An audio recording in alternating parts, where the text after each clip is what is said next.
Hello and welcome to BCTA's 11th annual forum. It's been an exciting series of discussions so far for the last day, and I'm delighted to be opening a new session on global companies in a global pandemic. The base of the economic pyramid refers to 4 billion people that live on less than 10 US dollars a day. As the name suggests, it's the base or the bulk of humanity and forms most of our majority of our emerging economies. Evidence is showing that this income bracket is increasingly living with striking gaps in schooling, in employment. They likely have not completed secondary education. They're more likely to be in the informal sector and typically do not have access to insurance. Therefore, people living on less than $10 a day are not insulated from vulnerabilities into poverty. And then the pandemic has eroded the progress that we made on reducing inequalities, plunging millions more back into poverty. It has posed intractable challenges on accessing healthcare, accessing schooling, and placed a huge burden on women who straddle jobs as well as unpaid care work at home. Compounding these existing challenges is the accelerated pace of change in climate. This year alone, the world watched with jaws dropped the ubiquity of rising temperatures, wildfires, and floods everywhere. For 30 years, the United Nations Development Programme has been measuring the progress of human development through its annual Human Development Report. Last year, for the first time, a new frontier was recognized by UNDP against a shadow of the global pandemic and widespread environmental imbalances. Recognizing the entry of humankind into a new geological epoch, which is called now the Anthropocene, the report is adding new dimensions that define human development, and one that focuses the relationship humans have with nature and our role as stewards of the planet. The base of the economic pyramid is an important market for businesses of all types and is a key driver for sustainable and inclusive growth. At the Business Call to Action, we work with companies that are engaging this group through core business activities, through value chains, enhancing the standard of living and making them more resilient to shocks such as COVID 19 and extreme weather events. Today, in this session, we will look at how large companies and multinationals are tackling these myriad challenges, and we'll hear examples from business leaders that are driving these systemic changes from within global companies, and as well as the networks that support them. Co-moderating with me today is Beatrice Risenthal, Senior Advisor from Unis Social Business, who I will now invite to share her thoughts on this topic. Beatrice. Thank you, Rabbi. Looking forward to a fruitful discussion that opens your minds. I wanted to come back also to the role of companies. Edelman Trust Barometer actually showed that people trust companies with 61% more than they trust governments and the media. So companies have a key role to play.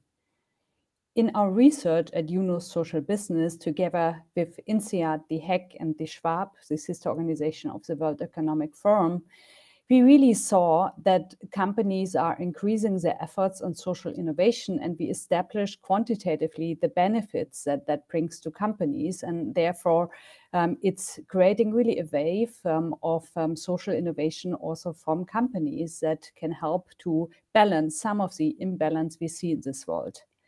77% of companies report an improvement of engagement of their employees and talents. Every second company from social innovation also sees a very positive impact on their overall corporate innovation. And 61 really also see an impact on corporate culture, a key ingredient to change in companies towards a force for good. Professor Yunus always talks about the 3 zeros: zero carbon emission, zero inequality, and zero unemployment. And coming back to the zero unemployment, the role of entrepreneurship plays a role. Now, we have recently really seen that social innovation in companies is mostly driven by people that we call social entrepreneurs, that in the companies start initiatives that really make a difference and that can then, when scaled, help the company transform together with top management commitment. That is one of the reasons why we have created a program which is called Unusual Pioneers. And within Unusual Pioneers, we help those social entrepreneurs within companies to improve their network across companies and to help them scale these initiatives. Today, we're happy in our panel to have two of those social entrepreneurs in our program joining us, and you will hear their stories. You will see how in the pandemic, their role has also been either accelerated by bringing it more to the foreground, what the company needs to do to also help in the pandemic, or how it's taken also their resilience to keep the programs up. I'm now looking forward to the introductions of our panelists, starting with our slight diversity shift towards male today with François Bonici, please. Thanks so much, Beata. Good to be here. Can you introduce yourself to the group?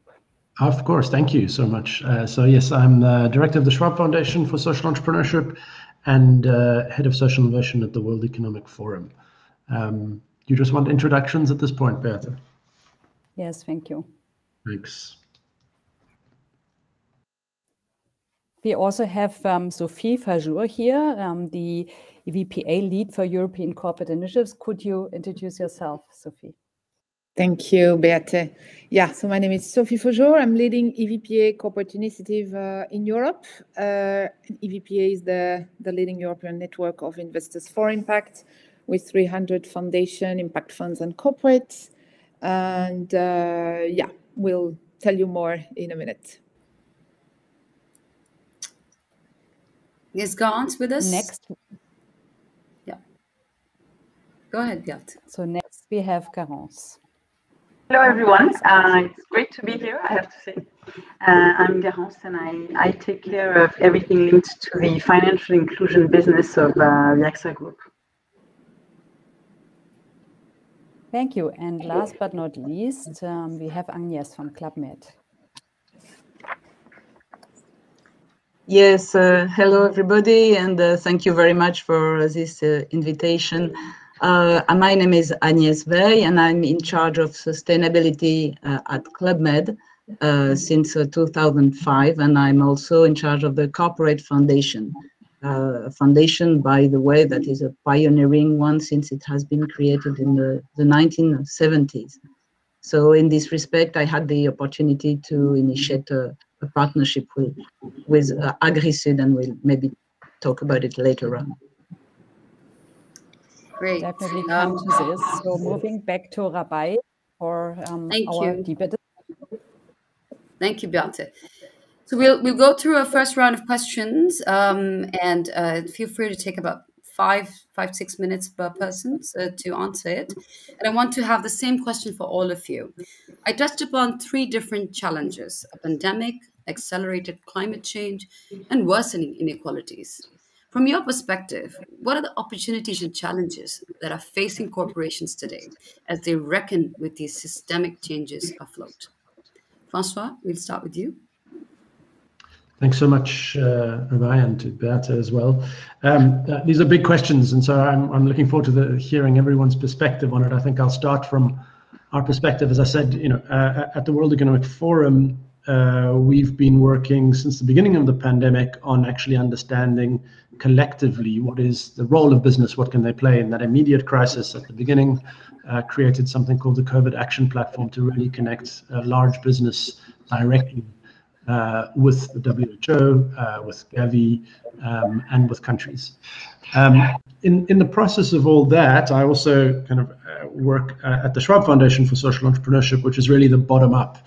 And so I sit at a really interesting position of seeing how the needs from the bottom up and the gaps from the bottom up were still not necessarily being addressed at the same time as kind of the institutions of power and large corporations were coordinating to try and respond. So, we've obviously all been through this pandemic in the last 18 months and trying to get a sense of understanding of what were these big challenges that lay before the pandemic started around inequality, around climate change, around sustainable business, and how that's just exploded in terms of the challenges. And as you've said in your introduction, we've regressed in many ways. I think what's key right now for global business to be thinking about, and I'm sure they face every day, and many of your audience here will be facing all of these challenges simultaneously. One is clearly we have a very mixed recovery, right? So we're in a period of not only income inequality, but actual participation in the economy inequality. We have clearly health inequalities, and explicitly we need to point out of the gender inequality and the youth inequality that's really been exposed and driven by the multiple crises happening at the same time. So business have to figure out, okay, how do we get our operations up and running again? How do we continue to do business?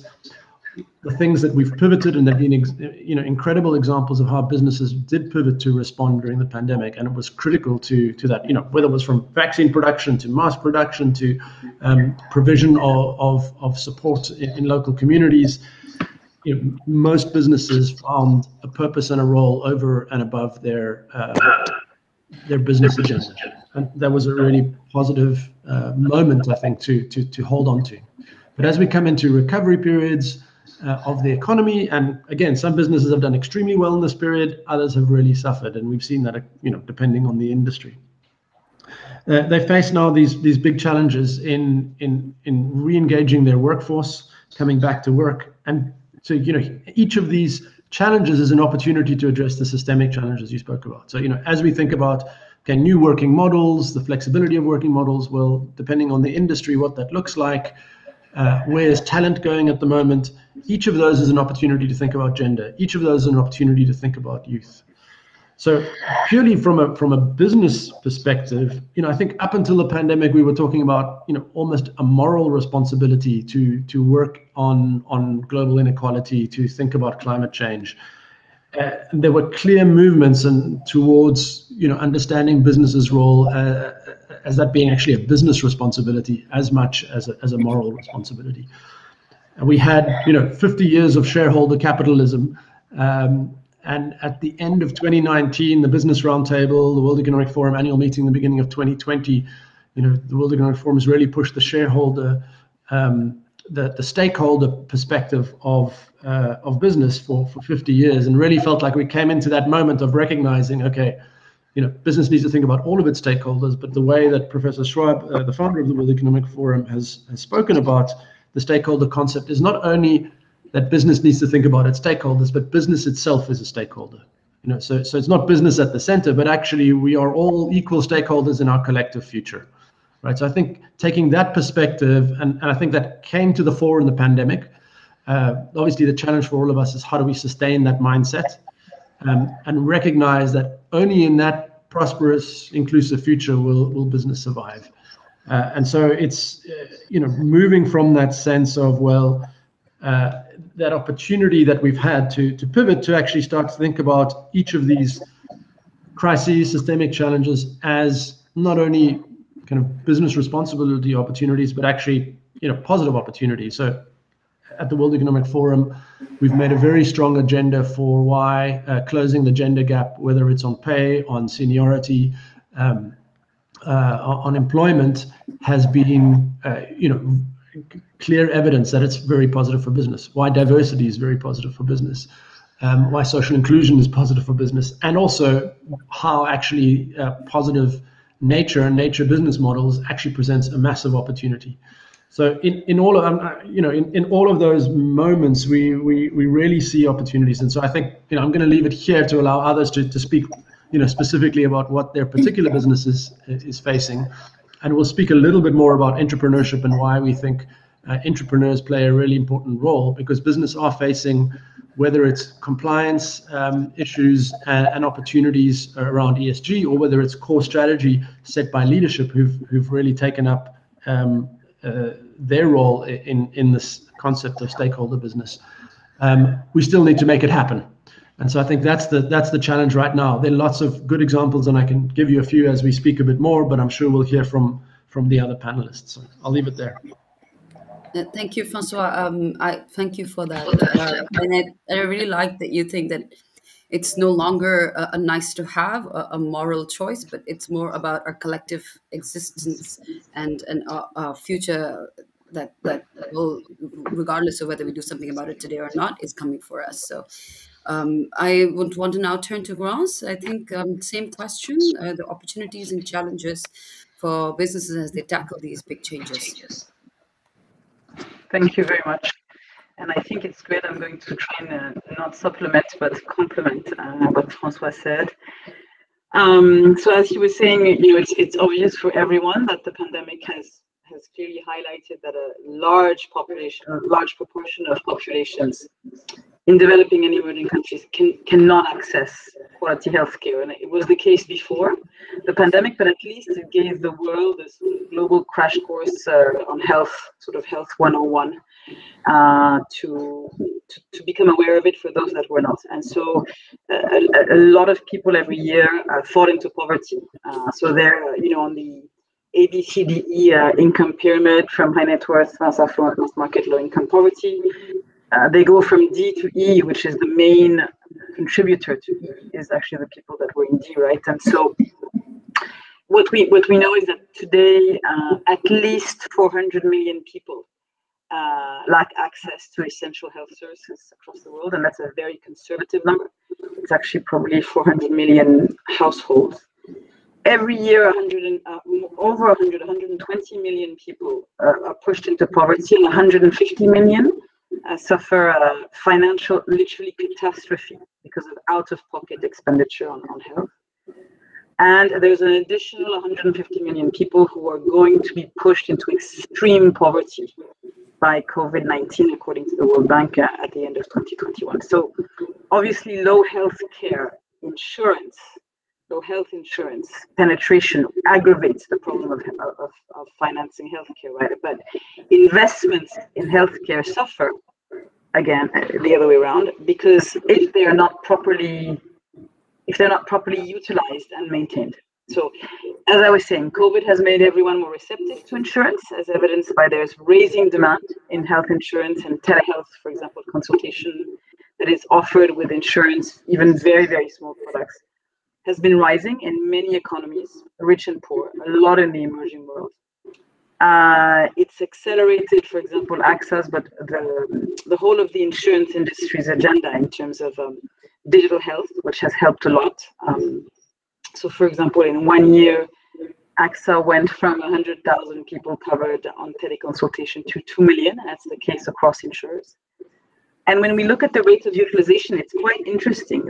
Every month, there's a conversion of 5% of all of our insurees on health and low-income populations that use teleconsultation services. 5% a month compared to 1% a year in the richer segments. So it's 60 times higher, the penetration of low-income segments to use teleconsultation services than the richer segments of the population, which goes to show you how much they're concerned about going to crowded waiting rooms, how much they actually don't know how to react, how much it's complicated to actually go to a hospital, etc., etc. So that's really a specific answer to your question. And I just wanted to take one example, which is really extremely telling, which was in Egypt, but it's very, very true across the emerging world. It was leveraged initially, this teleconsultation approach, for COVID reasons. But now, 60% of our clients there are using teleconsultation. Just to go back to your initial question, what are the opportunities and challenges? Actually, we've seen it very much from a pure protection in health point of view as an opportunity. And I don't mean to sound light when I say this, but it's a true opportunity because the awareness was global. And even though the awareness was there with low income, what was important was that the whole ecosystem was made more aware. And so we're really trying in the insurance industry in general and AXA in particular to seize that opportunity to continue the awareness, to go in by using teleconsultation, to go in by using information on vaccines, where to get vaccines, and then say, by the way, are you vaccinated against other illnesses, that kind of thing. So more of a Trojan horse for us to raise awareness. And we'd really like to continue to sort of ride that wave without, again, wanting to be light, because it's just a huge opportunity for us to better protect this very low income segment. Thank you for that great example. And I want to come back to it at some point later in the discussion, if time allows, of how you're viewing the impact of the sweet spot between what is a good business opportunity, but also widespread positive impact. I'll now turn to Sophie to tell us a little bit more about where you're seeing these opportunities and challenges. Thank you, Rebecca. So at EVPA, European Network of Investors for Impact, we have about 100 corporate as a member, and we, inside those corporate organizations, we are supporting those internal team inside the group. And we're talking to corporate foundation, impact fund, incubator, accelerator, social innovation team. Clearly, they are complementing the sustainability team and the inclusive business initiative developed by the business unit. And we basically, offering knowledge sharing, enabling peer-to-peer learning and collaboration. The beauty of what we call those corporate social investors that I just mentioned is that they are a unique vantage point between impact and business. And they deployed patient capital. They think long-term, take risks that very few other actors are ready to take. So to answer your question, I think Churchill said, never waste a good crisis. And we definitely saw across the lines that across our membership base, that the corporate have seized the opportunities to go the extra mile for a transformational impact into the impact vision and actions. So 4 opportunities. One is, this pandemic has been a stress test for, definitely a stress test for responsible business, as François explained, and there is an opportunity. It's been opportunities for them to further address the various stakeholders' need, the employees, customers, suppliers, civil society, and overall, they really consider that no more business as usual.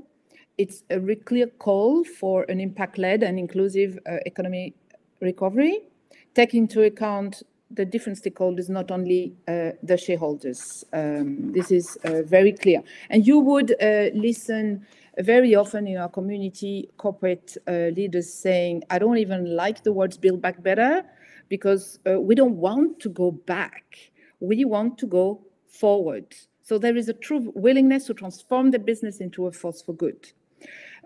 Second, it definitely accelerated the strategic thinking about purpose. An increasing number of companies are articulating an overall impact vision supported at the highest level of the governance, embedding in the core business strategy this purpose. The example of Renault last year, when the new CEO reorganized the business unit, and next to Renault, Dacia, Alpine, there is this new mobility business unit where Renault Mobilis, the impact fund of Renault, is positioned. And it we clearly see that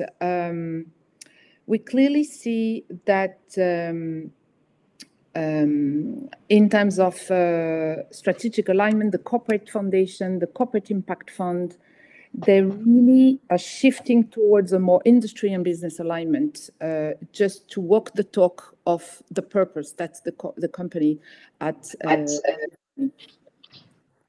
The third opportunity is, those community of investors for impact played a vital role in the pandemic. corporate foundation and impact fund, showing amazing agility in terms of adjusting the terms and conditions on financial instruments, providing non-financial support, helping in the pivoting in digitalization of many of the small and medium business. And that definitely, all those teams has been a catalyzer inside the corporate organization to onboard the rest of the organization on the need to transform the business practice, and often with a very collaborative element. And have the example of L'Oréal Foundation setting up a philanthropic fund for 50 million, and also 2 new impact funds on circular economy and biodiversity.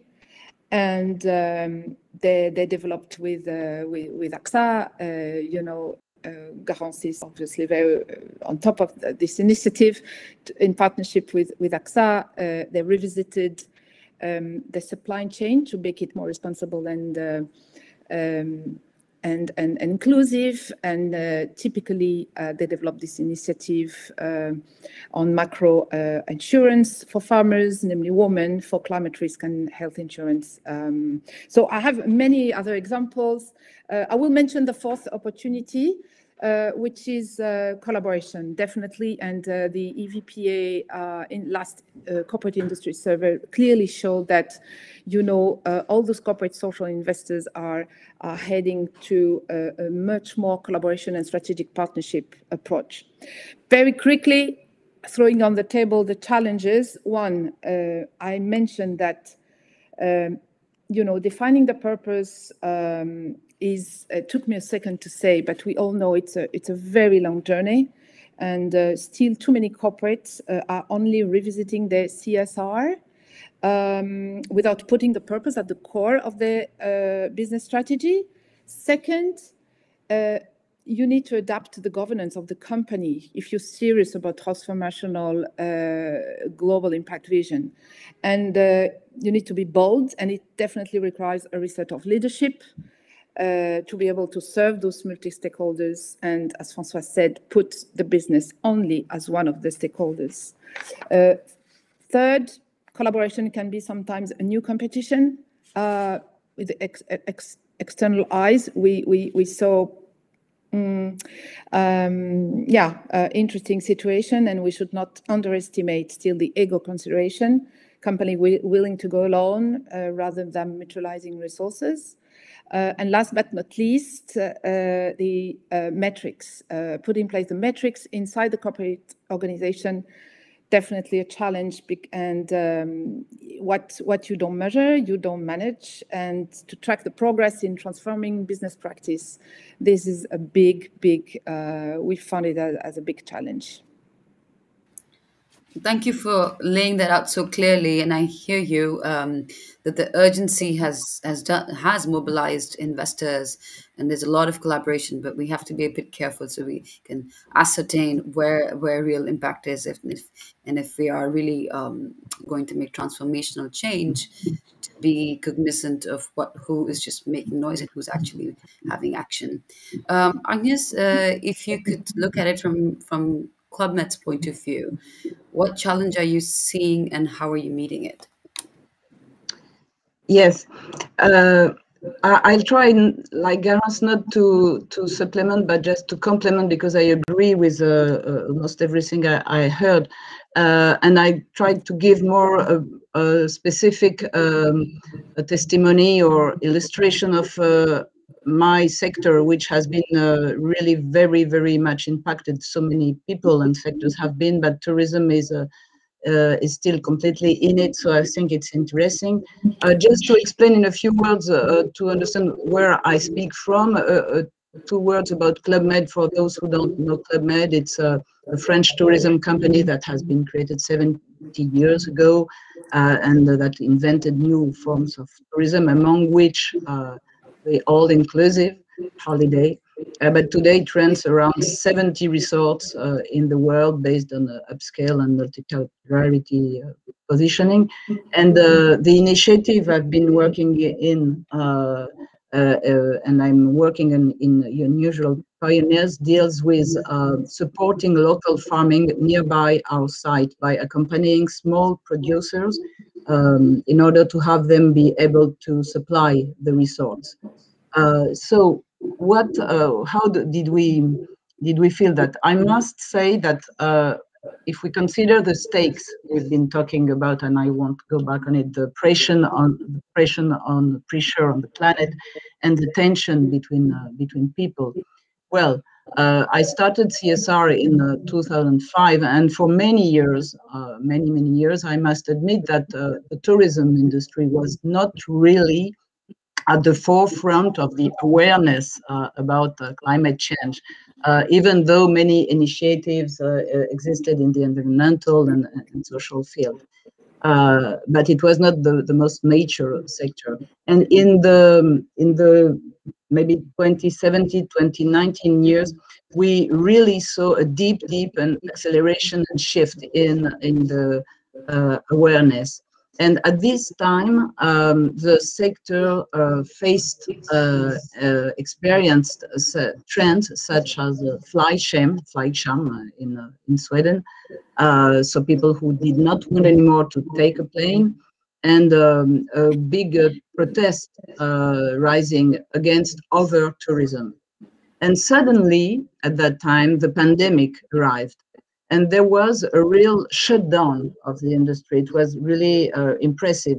In Club Med, during a few weeks in April 2020, all of our resorts in the world were closed.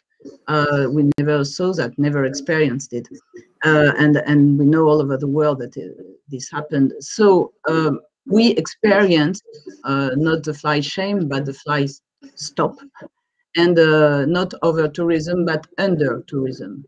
And I think there are many lessons to be taken from this. And one of the first one is that it put in evidence that abruptly stopping anything or saying it's 100% this or 100% no has no sense. And it's the whole difficulty of the transition concept, how to go, but to go deeply, to go fast, but in a progressive manner that takes into account all the stakeholders, and it's not so easy, and all the consequences on everyone. And we could really touch it, and we still do it, definitely.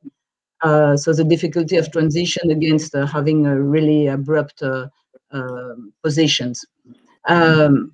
And then another point of view, more personal. We experienced kind of an hibernation. You know, we really went slowly. We had some partial work, and so afterwards, when activities started to come to life again, or more actively, I was really curious and also anxious about seeing the consequences of this on our programs and topics internally. Would people say, well, what you do is very nice, but you know, it's very nice to have, but we cannot, considering the survival mode in which we are today, we cannot afford it anymore for the moment. I was really anxious about knowing that. And anxious about is there any competition between crises? Should one short term and existing one today erase the others even stronger that are arriving? And it was the opposite, and it was maybe a kind of an opportunity or a chance in this dark landscape, but it was an evidence for everyone that we should continue and even accelerate despite the very difficult business context.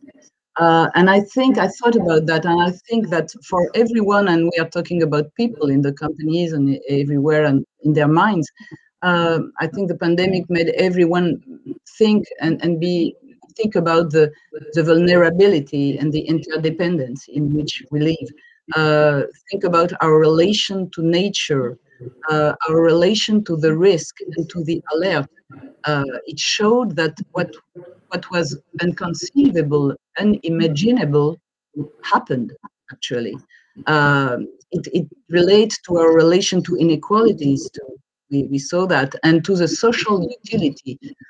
we saw that some jobs were the front line, some other was considered less useful, less necessary, absolutely necessary, some sectors too. And so it really reinforced the evidence that the tourism should exist, but under the condition that it strives to really both protect environment and share value locally even more. So it was kind of a paradox, but definitely it rather increased the willingness to do.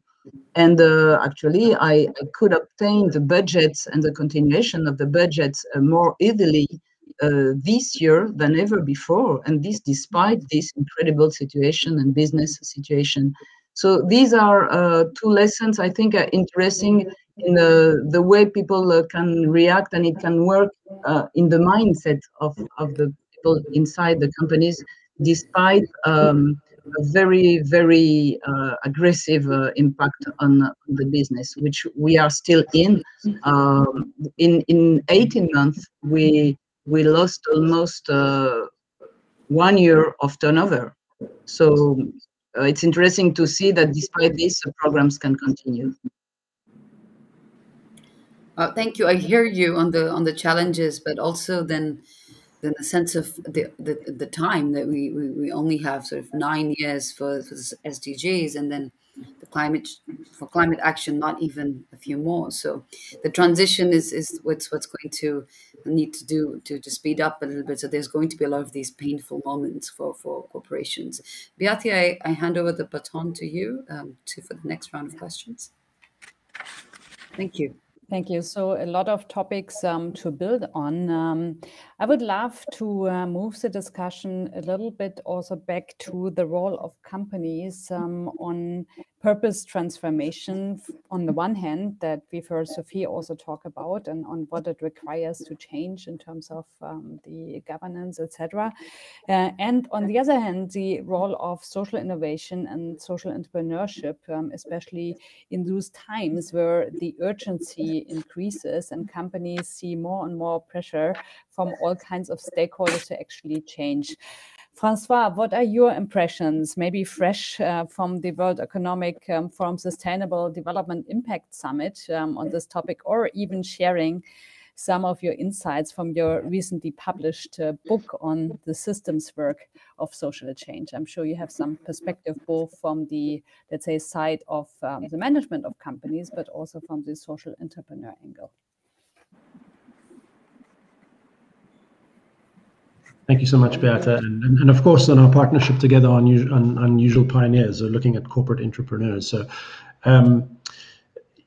yeah, the role of social innovation, I think, has become a mainstream practice. For something that I think for many years ago was people on the fringes recognizing that we can do business differently, that we can do development differently, to now it being, as we said, it's our collective future. So everyone in any position, whatever tool they have, thinking about how they use that best for our collective future, is now, I think, a mass movement. Paul Hawken, the author of Blessed Unrest, called it the largest movement of our time. It doesn't have a face, it doesn't have a name, it doesn't have a leader, but actually everyone, no matter where they are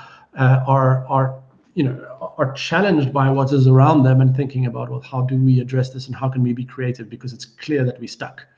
So coming to the role of business in particular, what we've seen, and I think it's been there for a long time, that this role of people with that same mindset inside businesses that we have now identified as entrepreneurs, right? So they've been there driving innovation in companies, but now so much of innovation in companies is towards this purposeful transformation. So kind of the reason that we as the Schwab Foundation for 20 years really curating and recognizing a leading community of social entrepreneurs. For the last 3 years, we've now also been curating a community of corporate entrepreneurs, because we think they are of the same identity, the same value set. They just have different tools at their disposal. Very powerful tools, the tools of business, right? So, we have, an amazing two people like that on this very panel. But also I know that the people in the audience, the fact that they're here, and the fact that Business Call to Action has been driving this for so long, has curated that same mindset of people. So, just recognizing that, even though we have some, well-established entrepreneurs here on the panel, recognizing that it isn't necessarily something for an elite few or a special few, but actually that it is this movement of people inside companies. And I think the journey we're on is to kind of make visible the role that they play, but also point companies towards, well, actually some of the answers and some of the ideas and some of the solutions for the transition that Agnes was talking about, for this kind of role towards purposeful transformation that you referred to, can be driven by people already inside the company. So, if a CEO is setting out a new sustainability strategy or looking, at their ESG targets and goals, we want to be able to, and we believe in the fact, because we've seen them, that so much of this talent, ideas, and opportunities to drive those initiatives actually lies in the company. So creating the culture for that, creating the legitimacy for that, putting resources towards it. So I was fascinated to hear, about your work, Agnes, and that actually during a time of crisis, actually there's more space created for that, which has been, very interesting. And so, we are clearly on this opportunity right now to say there are several opportunities for business. One, look inside. The other is obviously work with the different kinds of partners that have been doing work connected to protecting vulnerable ecosystems and ensuring social inclusion. My one worry at the moment, and Garance and I kind of have an ongoing discussion about this, is that actually quite quickly we're forgetting about the inequality piece of this, as we've seen, and it's clear that the climate agenda is coming up. We have COP26, and a lot of companies, and we've just heard this coming out of our Sustainable Development Summit at the World Economic Forum. A lot of companies have quite sophisticated and well-resourced initiatives, not only on their own environmental initiatives, whether it's circular economy, but also on these kind of collective efforts to actually really shape industry transitions towards net zero. At the same time, there's very little understanding or opportunity or mature ideas around the S in ESG, around the social. And I think that's, Professor Yunus calls it making sure we have the 3 zeros. While we've got the net zero on climate, I think we should have a net 100 to make sure we have full inclusion, and really making that, hand in hand with our climate ambitions. So the last thing to kind of say, we also connected this week on really connecting entrepreneurship to the ESG goals that companies set out. And so I think that's starting to rather move from saying we have these great individuals, there are some important initiatives, but actually this is core to business at the moment, and connecting it directly to, I think, what was referred to as, a key piece of all this is the metrics. I'll leave it there because I'm excited to hear from the rest of the panel on this topic. Yeah, so referred to Garance, and Garance, you're working in a very big company, very complex company. I know you're also passionate to activate people that are serving both the mature markets customers and in the developing world. How do you master that you really get that change happening within AXA towards the customers in both types of markets? Because 100% inclusion obviously also means reaching potentially disadvantaged people also in what we sometimes forget, even in mature markets. Yes, I like that you've put your finger on this, because I really have this at heart, even though it's sometimes not very audible, because by definition, inequalities are much larger, and the level of vulnerability is much bigger, obviously, in the emerging world. I'm going to continue the conversation François started to answer your question. Entrepreneurship, again, as I was saying between us when we were preparing, I think has helped as just a term to shape the argument within a large corporate that there is a role for this type of business. And what came to the fore with the Schwab Foundation was that when you think about it, people creating new businesses or new business lines or new products or services with any big company, it's not considered entrepreneurship. It's the development of business, the identification of growth enablers, sweet spots, and that's how a business evolves and grows, and there's innovation, and that's how we continue to create value for our customers, etc., etc.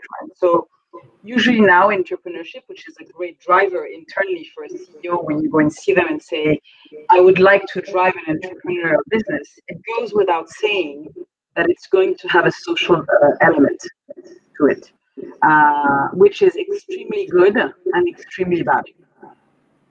It's extremely good because CEOs who are not convinced, or management committees that are not convinced, because they haven't thought about it before, see how it's aligned, it can be aligned with their strategy, how it can be aligned with their conviction, how it can bring whole cohorts of employees along with them and drive a really a transformational change and a change of mindset. And as you were saying, we started in emerging markets. Now we are obviously aware of the problem in mature systems.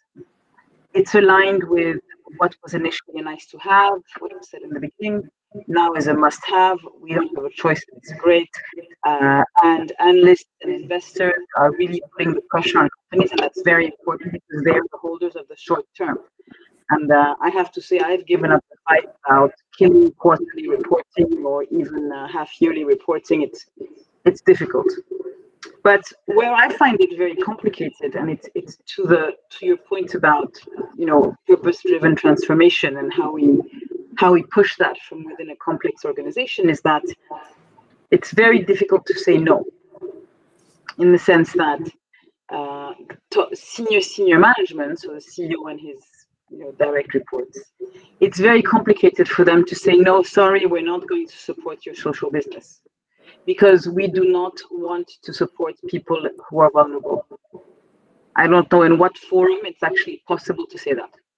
So the danger is that they have to pay lip service and say yes, but actually don't give the means behind it to succeed.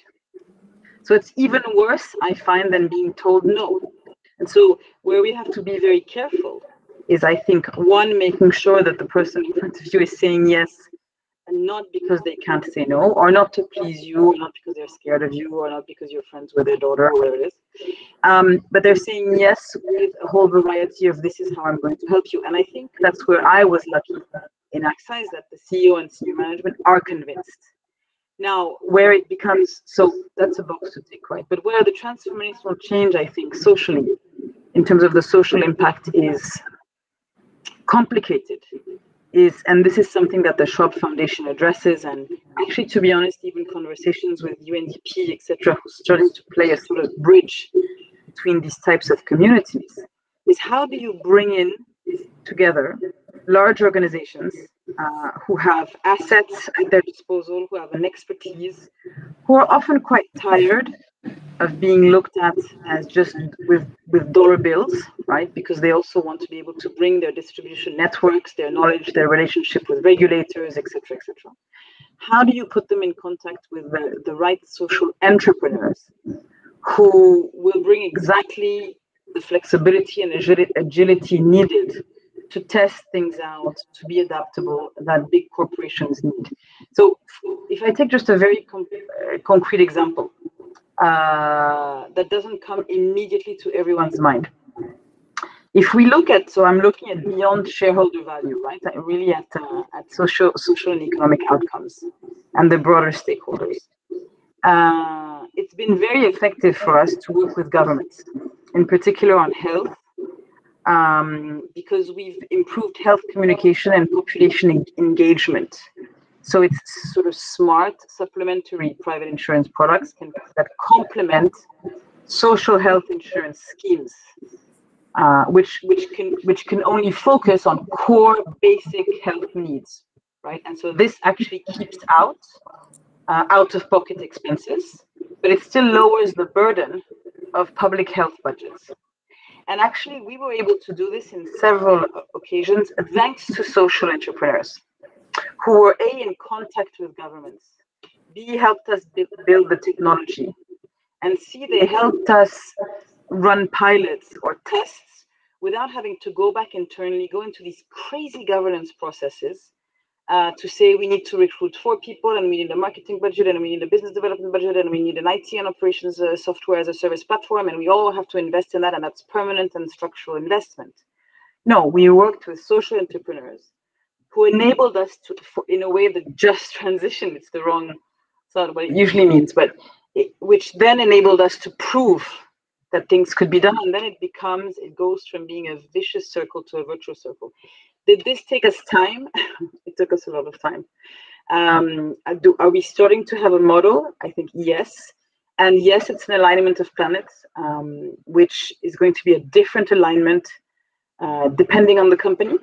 But yesterday I was on a panel with the heads of DFCs in the US, the heads of donors, bilateral donors ranging from GIZ, of course, the Germans are just awesome in their understanding of development, let's face it, they're leaders. DFID, CEDA, the DFCs, but also, like I said, investment corporations, etc. And what was very interesting is that they were open to a question I asked them is, to Francois's point, we've talked a lot about, it was climate focused. So they say we've now talked a lot about climate mitigation. The investments are there, the projects are there, we know what technology we want to invest in, more or less, of course, the budgets have been earmarked. In terms of climate adaptation, can we extend the notion of resilience, which is usually equated with climate adaptation, to include digital, financial, health inclusion, which will strongly enable climate adaptation? And once you've thought about it that way, you go in with a tripartite approach where there's donor money, where there's concessional investments, so lower yield expecting, and the assets of big corporates who work with social entrepreneurs to bring in more than money, knowledge, again, assets, technology, etc. So that would be my final point, because I'm being told to shut up.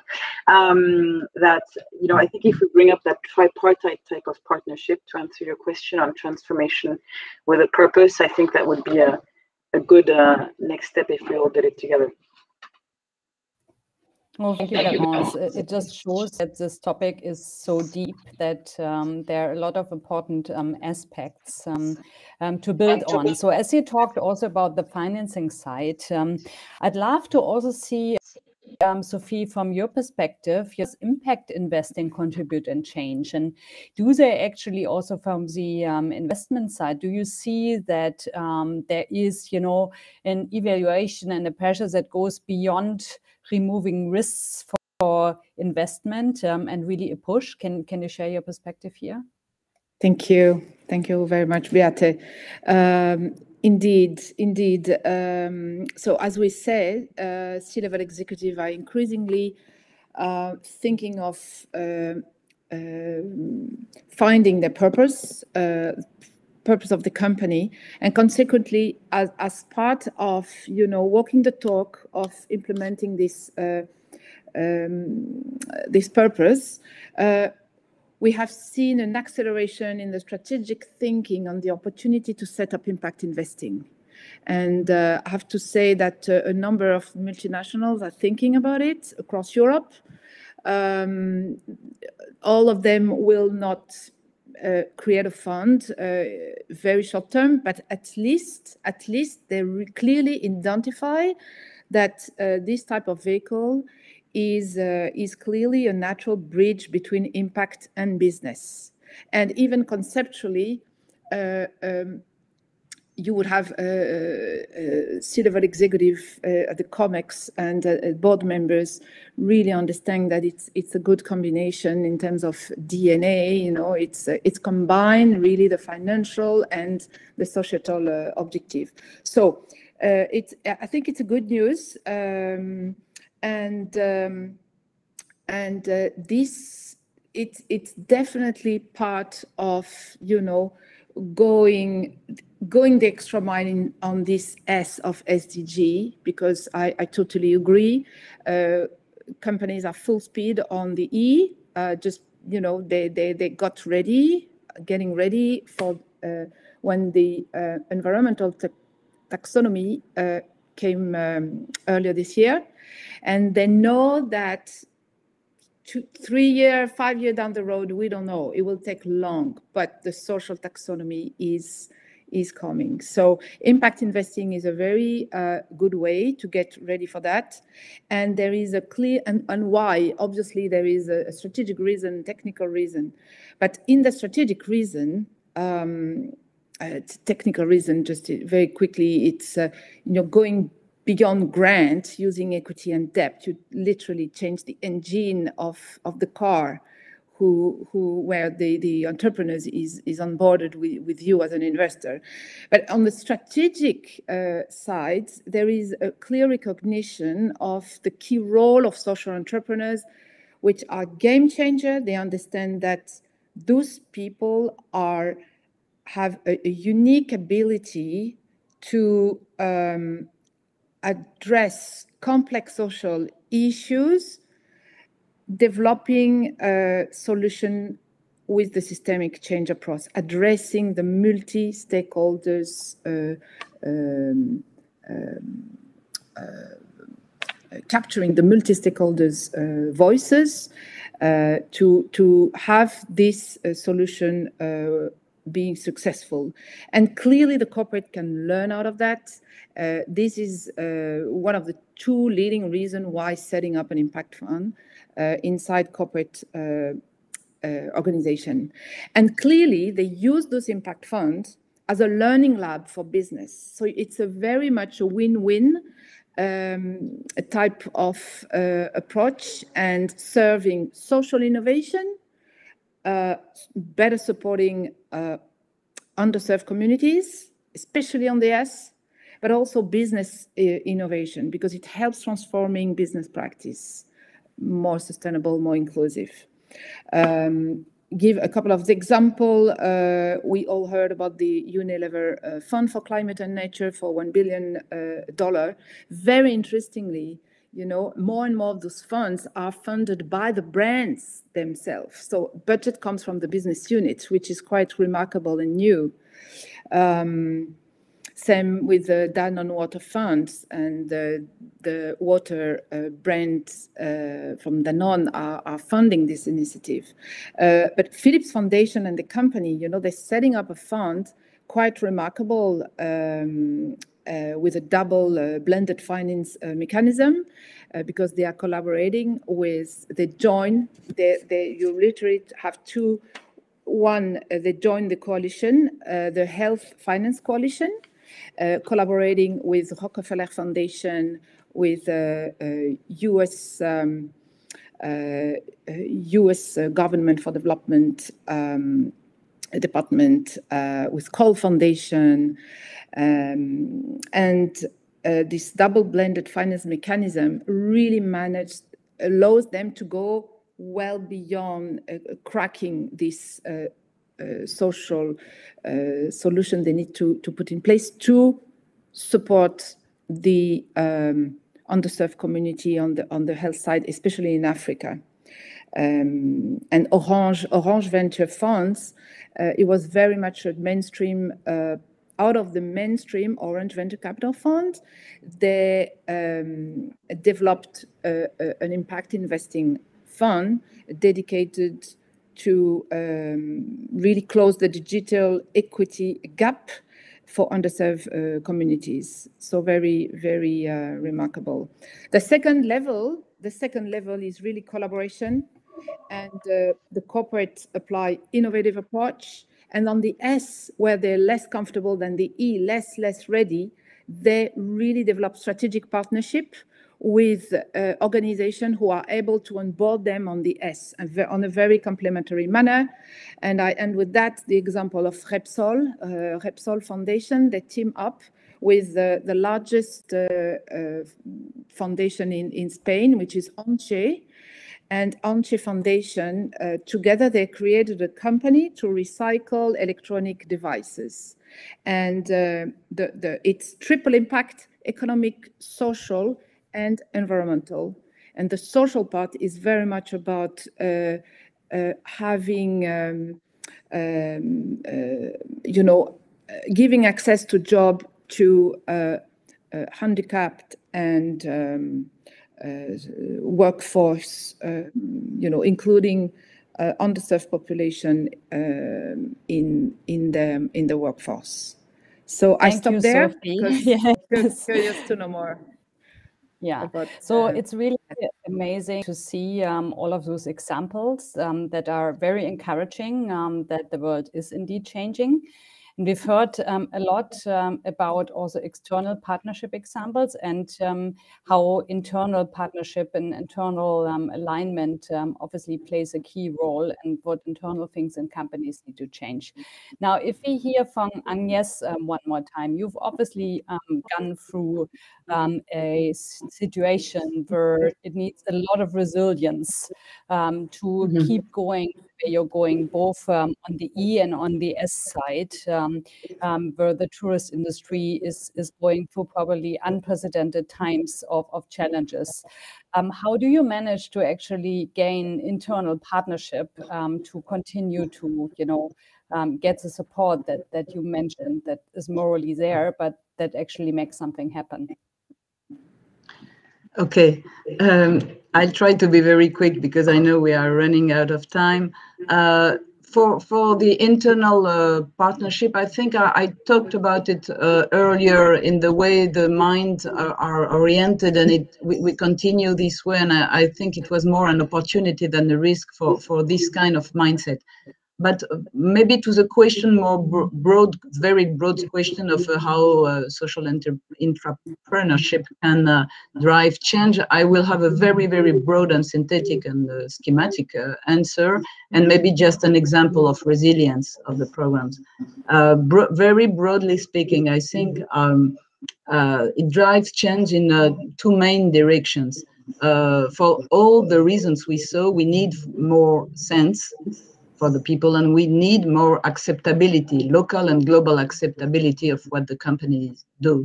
And social entrepreneurship gives sense and gives license to operate, helps contributes to the license to operate. So this is the first part. The second part is how to operate. And in this respect too, social entrepreneurship